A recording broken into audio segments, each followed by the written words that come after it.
बिस्मिल्लाहिर्रहमानिर्रहीम। Dear student, आज का जो हमारा टॉपिक है वो है concentration of solution. Concentration of solution हमने पहले भी डिस्कस किया था, लेकिन अब यहाँ पर कुछ और टर्म्स हैं कंसंट्रेशन ऑफ सॉल्यूशन की, तो आज हम उनको डिस्कस करेंगे। तो कंसंट्रेशन ऑफ सॉल्यूशन की पहले डेफिनेशन करते हैं।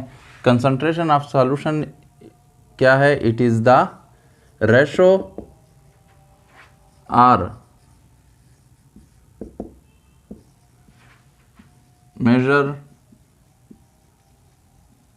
of amount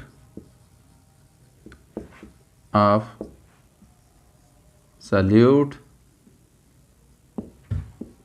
in a solvent or solution. ये क्या है? ये असल में बताते हैं, कंसंट्रेशन ऑफ सॉल्यूशन हमें बताता है किसके बारे में? Amount of solute in A given solvent, और अगर उसमें बहुत सारे डिफरेंट वो हैं तो सॉल्यूशन हम फिर क्या देते हैं। अगर आपके 2 या 3 या 4 किस्म के सब्सटेंस आपस में मिक्स हो रही हैं और वो सॉल्यूशन बना रही हैं, तो वहाँ पर फिर हम सॉल्यूशन का टर्म यूज़ करते हैं, फिर सॉल्वेंट की जगह सॉल्यूशन का टर्म यूज़ करते हैं। ठीक है, तो यहाँ पर फिर हम कंसंट्रेशन ऑफ सॉल्यूशन पहले हमने सैचुरेटेड, अनसैचुरेटेड और सुपर सैचुरेटेड के बुनियाद पे डिस्कस किया था। तो अब हम आते हैं डाइल्यूट सॉल्यूशन। ये दो एक और टर्म आ जाती हैं, dilute solution and concentrated solution. तो इन दोनों टर्मों को आज हम डिस्कस करेंगे। तो पहले क्या है? Dilute solution. डाइल्यूट सॉल्यूशन क्या होता है? वो solution, the solution which contain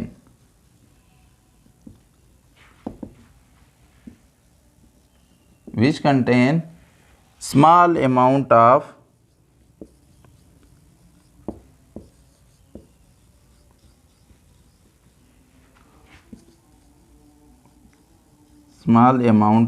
solute।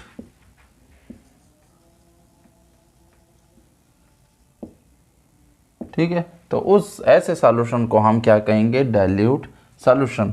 For example, आपने 1 लीटर वाटर लिया बीकर में, और उसमें आपने क्या डाल दिए? 2 ग्राम ऑफ NaCl, यानी कि नमक डाल दिया। अब ऐसे सॉल्यूशन को हम क्या कहेंगे? ये सॉल्यूशन कौन सा है? इसमें NaCl है 2 ग्राम, और बाकी 1 लीटर क्या है? H2O वाटर है, यानी डिस्टल वाटर है। तो ऐसे सॉल्यूशन को हम क्या कहेंगे? Dilute solution.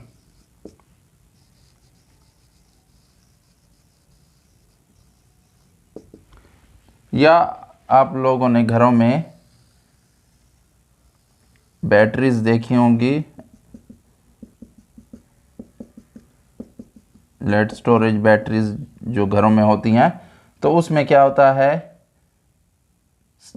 सॉल्यूशन होता है किसका? H2SO4 और वाटर का। तो उसमें बहुत स्मॉल अमाउंट ऑफ H2SO4 होता है वाटर में, डिस्टल वाटर में। तो ऐसे सॉल्यूशन को भी हम क्या कहते हैं? Dilute solution. तो ये हो गई डाइल्यूट सॉल्यूशन की एग्जांपल्स। ठीक है, और उसकी डेफिनेशन। तो अब आते हैं हम कंसंट्रेटेड सॉल्यूशन की तरफ कि कंसंट्रेटेड सॉल्यूशन फिर हम किस सॉल्यूशन को कहते हैं।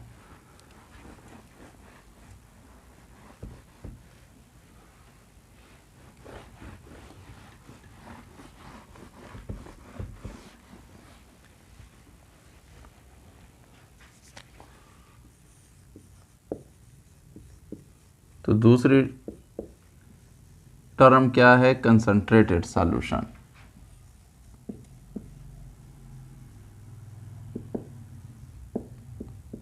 कंसंट्रेटेड सॉल्यूशन क्या है? द सॉल्यूशन, कौन सा solution? Which contain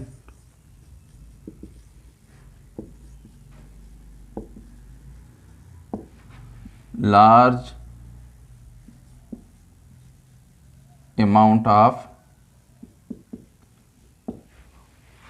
salute is called concentrated solution. कौन से सॉल्यूशन? जो क्या करें, जिनमें सल्यूट की मिकदार बहुत ज़्यादा हो, तो ऐसे सॉल्यूशन को हम क्या कहेंगे? Concentrated solution. फॉर एग्जांपल आपने H2SO4 ले लिया, पहले हमने उसको लेड स्टोरेज बैटरीज में लिया था, तो वो कौन सा था? डाइल्यूट सॉल्यूशन था। अब वही वाटर है और वाटर में आपने क्या डाल दिया? H2SO4। अगर आपने फॉर एग्जांपल 1 लीटर वाटर लिया प्लस उसमें 800 ml ऑफ H2SO4 डाल दिया, तो ऐसे सॉल्यूशन को हम क्या कहेंगे? ये कंसंट्रेटेड सॉल्यूशन है, क्योंकि अब H2SO4 की अमाउंट बहुत ज़्यादा है। ठीक है। या आपने यही NaCl जो पहले हमने डाइल्यूट सॉल्यूशन बनाया था, उसमें मज़ीद आप क्या कर दें? H2O है प्लस NaCl। ठीक है। तो अब यहाँ पर हमने फॉर एग्जांपल 1 लीटर H2O लिया था और उसमें हमने क्या कर दिया? 400 ग्राम NaCl डाल दिया। तो अब ये क्या है? कंसंट्रेटेड सॉल्यूशन है। 400 ना डालें आप, 200 ग्राम ऑफ NaCl डाल दें तो भी ये कंसंट्रेटेड सॉल्यूशन होगा, बनिस्बत जहाँ पर पहले आपने 2 ग्राम NaCl डाला था, नमक डाला था, तो उसकी निस्बत ये अब कंसंट्रेटेड सॉल्यूशन है।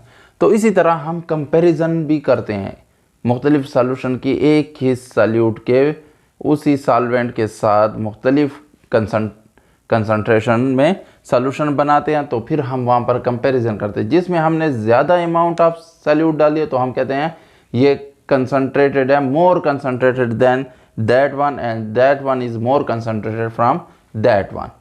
ठीक है। तो फिर वहाँ पर अगर कंसंट्रेटेड सॉल्यूशन आपके पास हैं और उनमें फ़र्क आ रहा है कंसंट्रेशन में, यानी उनके अमाउंट ऑफ सॉल्यूट में फ़र्क आ रहा है, सॉल्वेंट बेशक आपने सेम लिया हो लेकिन सॉल्यूट की मिकदार आपने डिफरेंट डाली हो और वो हो भी आप कंसंट्रेटेड सॉल्यूशन की तरफ गए हों, यानी ज़्यादा अमाउंट ऑफ सॉल्यूट डाली हो लेकिन फिर उनमें थोड़ा थोड़ा फ़र्क आ रहा है, तो फिर हम वहाँ पर क्या कहेंगे? कंपैरिजन का करेंगे। तो जिसमें ज़्यादा अमाउंट ऑफ सॉल्यूट प्रेजेंट होगा वो कहेंगे हम मोर कंसंट्रेटेड सॉल्यूशन, देन फिर दूसरे नंबर पर, फिर तीसरे नंबर पर। ठीक है। और इसी तरह अगर डाइल्यूट सॉल्यूशन हमारे पास हैं तो जिसकी बहुत कम अमाउंट होगी तो हम कहेंगे ये मोर डाइल्यूट सॉल्यूशन है देन दैट वन। तो वहाँ पर भी हम फिर कंपैरिजन भी कर रहे होते हैं। तो ये आपकी 2 टर्म हो गई जो कंसंट्रेशन ऑफ सॉल्यूशन के साथ रिलेटेड हैं और बार बार आपके सामने आएंगी सॉल्यूशन के चैप्टर में, तो वो हमने डिस्कस कर दिए हैं। इसके बाद इंशाल्लाह हम और भी टर्म डिस्कस करेंगे about the concentration of solution. तो उसमें हमारे पास जो बच जाती हैं आपके लेवल पर, तो वो परसेंटेज कंपोजिशन है। ठीक है। उसके बाद जो है फिर मोलैरिटी है। तो ये बहुत दोनों इम्पॉर्टेंट हैं। तो इंशाल्लाह अगर हम नेक्स्ट लेक्चर में वो आप उसको डिस्कस करेंगे। और अगर आपने चैनल सब्सक्राइब नहीं किया हुआ तो पहली ही फुर्सत में चैनल को सब्सक्राइब कर लें, ताकि जो भी नया लेक्चर अपलोड हो about the concentration of solution तो उसकी भी नोटिफिकेशन आपको मिल सके। Thank you very much for watching.